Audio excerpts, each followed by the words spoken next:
digital is a way of life now, and it infuses everything that we do, and especially it impacts how customers go about their work. And so for you to understand how customers are using digital to actually make decisions and to interact with you as a company is really important. So I think in many ways, when you think about digital transformation, you're thinking about what are the digital things I have to do? And I think in digital transformation, you have to focus on what your customers want to do. We oftentimes focus too much on the technology and not on the people, on the customers. So when I think of digital transformation and a company going through it, I think of it as how are you going to serve your customers better because of what digital allows you to do.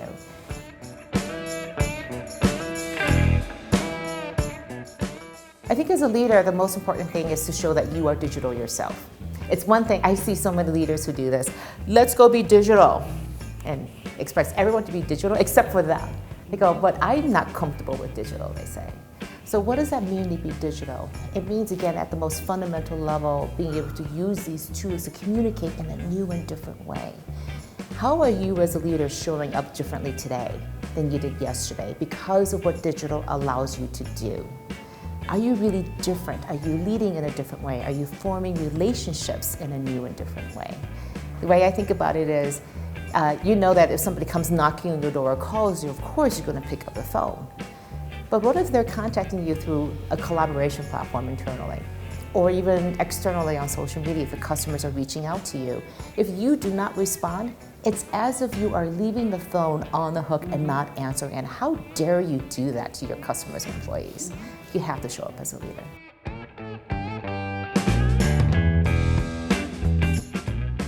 And we sometimes lose sight of the fact that customers are the people we're really serving, and we become so focused on the products, on the brand, on the company, and we lose sight of the customers. So when I ask people to show me their dashboards, for example, like what are your metrics that you use, show me what they are. What's in your upper left-hand corner, right at the most important spot? Is it a customer metric, or is it inventory turns? Is it production, or is it how happy your customers are?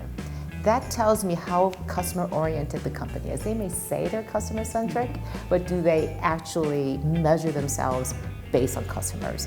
If customers are the center of everything that you do, they really truly become the first thing you think about, the next thing you think about, the last thing you think about.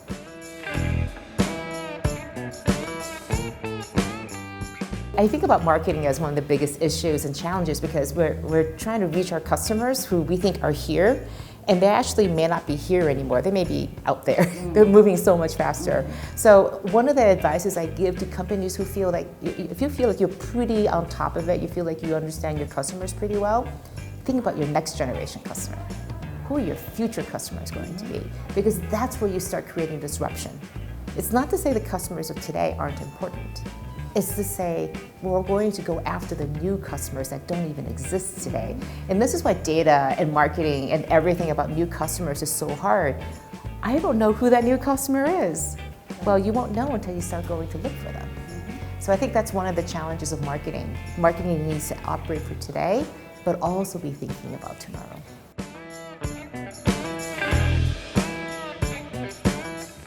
I think the hardest one is to say goodbye to today and embrace the future. It is one of the things I'm studying for my next book around disruption. How do you actually create disruption and focus on the future? And the problem is that today is so beautiful and compelling, and it's everything that you built, it looks beautiful today. You have to be willing to leave that behind, that safety and that comfort behind, and go after that unknown. And so this is where I think leaders have a really hard challenge. How do you get people motivated to go do that?